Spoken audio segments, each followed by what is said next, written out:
गांव के एक छोटे से घर में सरिता देवी अपने बेटे आर्यन के साथ रहती थी। सरिता एक विधवा थी और अपने पति की मौत के बाद से ही अपने बेटे को पालने के लिए कड़ी मेहनत कर रही थी। वह गांव में सिलाई का काम करती और अपने बेटे को अच्छी शिक्षा देने का सपना देखती। सरिता का सपना था कि आर्यन बड़ा होकर एक सफल इंसान बने और उनके संघर्षों का फल पाए। आर्यन पढ़ाई में होशियार था, लेकिन घर की आर्थिक स्थिति ठीक न होने के कारण वह अक्सर चिंता में रहता। कई बार उसने माँ से कहा, माँ, मैं पढ़ाई छोड़कर काम कर लेता हूँ, आपके ऊपर इतना बोझ नहीं डाल सकता। पर सरिता हमेशा मुस्कुराकर जवाब देती, बेटा, तू बस अपने सपनों पर ध्यान दे, यह बोझ नहीं, मेरी जिम्मेदारी है। परीक्षा का समय बीतता गया। आर्यन ने अपनी 12वीं की परीक्षा दी और अच्छे अंकों से पास हुआ। उसे शहर के एक अच्छे कॉलेज में दाखिला मिल गया। पर अब सरिता के सामने एक नई समस्या खड़ी हो गई। आर्यन की पढ़ाई और शहर में रहने का खर्चा कैसे पूरा होगा? उन्होंने अपनी पुरानी चूड़ियां बेच दी और एक साहूकार से कर्ज लिया। उन्होंने खुद को और कड़ी मेहनत में झोंक दिया ताकि आर्यन का भविष्य उज्जवल हो सके। शहर में रहकर आर्यन को माँ की तकलीफ का एहसास होता था। वह जब भी फोन पर बात करता, माँ हमेशा कहती, मैं ठीक हूं, तू अपनी पढ़ाई पर ध्यान दे। लेकिन आर्यन जानता था कि माँ अकेली घर का सारा काम और सिलाई कर रही हैं। परिवार का प्यार, इस परिवार में सिर्फ माँ और बेटा ही नहीं, बल्कि गांव के लोग भी उनका परिवार थे। पड़ोस में रहने वाली मीरा चाची सरिता की मदद करती तो रामू काका जब तब राशन का सामान लाकर दे देते।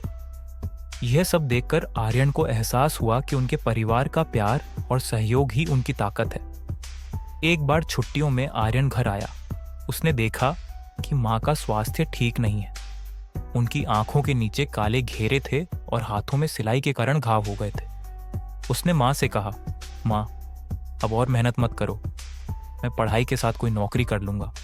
पर सरिता ने मुस्कुराकर कहा, बेटा, माँ का कर्तव्य है अपने बच्चे को उड़ने देना। तू बस उड़ान भर, मैं तेरा आसमान बनूंगी। सफलता का क्षण 4 साल की मेहनत और संघर्ष के बाद आर्यन ने अपनी इंजीनियरिंग की पढ़ाई पूरी की और एक बड़ी कंपनी में नौकरी पाई। जब उसने अपनी पहली सैलरी ली तो सबसे पहले उसने माँ के लिए एक नई साड़ी खरीदी और कहा, माँ, अब आपकी मेहनत का फल आ गया है, अब आप आराम करें। सरिता की आंखों में आंसू थे, लेकिन वह खुशी के आंसू थे। उन्होंने कहा, बेटा, मेरी मेहनत का फल तू ही है, मैं तुझ पर गर्व करती हूँ। पारिवारिक एकता का महत्व आर्यन ने नौकरी के बाद गांव में एक बड़ा घर बनवाया और सरिता को आराम करने के लिए कहा। वह अब हर जरूरतमंद की मदद करने लगा। उसकी माँ ने उसे सिखाया था कि परिवार केवल खून का रिश्ता नहीं होता, बल्कि वह हर इंसान है जो हमारे संघर्ष और खुशी में साथ हो। आज भी जब लोग सरिता और आर्यन की कहानी सुनते हैं तो उन्हें एहसास होता है कि माँ का प्यार और बलिदान एक बच्चे की जिंदगी को कितना खूबसूरत बना सकता है। यह कहानी केवल संघर्ष और सफलता की नहीं, बल्कि परिवार, प्यार और बलिदान की है। निष्कर्ष, एक माँ का बलिदान और परिवार की एकता ही इस कहानी का सार है।